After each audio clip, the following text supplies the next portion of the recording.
Luc Martin a repris depuis peu la maison de ses parents. Il y vit depuis quelques mois avec sa femme et leur petit garçon. Ils apprécient beaucoup leur nouveau logis, mais souhaitent procéder à quelques transformations pour mettre le bâtiment au goût du jour. Ils veulent profiter de l'occasion pour réaliser des économies d'énergie, recourir aux énergies renouvelables et accroître l'efficacité énergétique de leur maison. La valeur de leurs biens ne s'en trouvera que plus importante et ils réaliseront des économies sur les coûts énergétiques tout en profitant du soutien financier accordé par les programmes d'encouragement.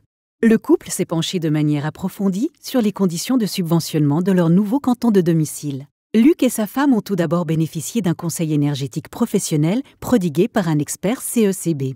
Cette étape les a aidés à identifier de nouvelles possibilités d'amélioration pour leur projet. Ils sont ainsi parfaitement préparés pour la modernisation énergétique de leur bâtiment. Quelques mois plus tard, le projet de transformation est déjà très concret et sa planification est terminée.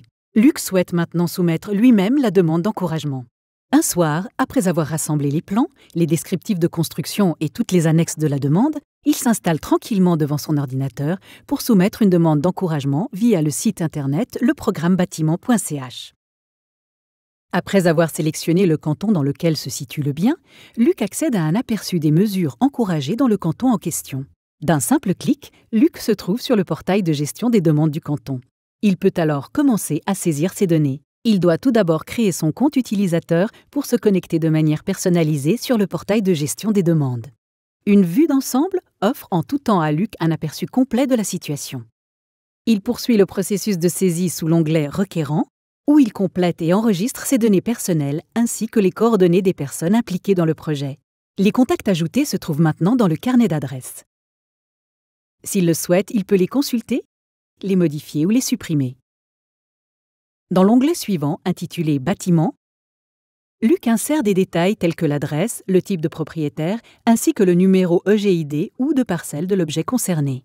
Une fois cette opération terminée, il confirme ces données en cliquant sur « Sauvegarder ». Le bien immobilier est maintenant répertorié et peut être consulté, modifié ou supprimé à tout moment.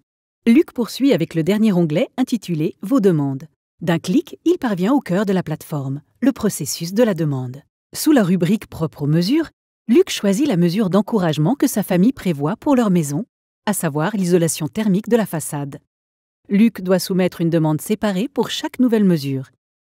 Sous la rubrique propriétaire et contacts, il sélectionne les contacts souhaités à partir du carnet d'adresses créé précédemment, pour autant qu'il ne soit pas lui-même la personne responsable. S'agissant du contact technique, il choisit le spécialiste saisi précédemment et poursuit vers l'étape suivante. En cliquant sur « Suivant », Luc sélectionne le bien immobilier enregistré. Sous « Données spécifiques aux mesures », il introduit toutes les données nécessaires pour le projet. L'étape suivante le mène à un résumé de la situation. Toutes les données saisies y sont listées sous la forme d'un formulaire. Luc peut facilement les compléter ou les adapter. Après un bref contrôle final, il décide de soumettre la demande. En sa qualité de requérant, Luc aperçoit maintenant sa demande d'encouragement complète dans la rubrique « Soumettre » et peut dès lors l'imprimer. Sur le portail, la demande soumise apparaît également sous l'onglet « Vos demandes ». Luc montre encore la demande imprimée à sa femme avant de la signer. Il rassemble ensuite les annexes nécessaires et utilise l'adresse apparaissant sur la demande pour envoyer l'ensemble des documents par la poste. Le centre de traitement du canton examine la demande d'encouragement en détail. Luc peut accéder en tout temps à la progression de cet examen sur le portail de gestion des demandes. Dès que la contribution d'encouragement est octroyée, la famille Martin reçoit la bonne nouvelle par courrier. Les travaux de rénovation peuvent maintenant commencer. Ils progressent ensuite très rapidement. Bientôt, le nouveau foyer des Martins arbore non seulement une meilleure isolation thermique, mais présente également une meilleure performance quant à l'efficacité énergétique. Une fois la rénovation achevée, Luc s'installe encore une fois brièvement devant son ordinateur et se connecte au portail de gestion des demandes.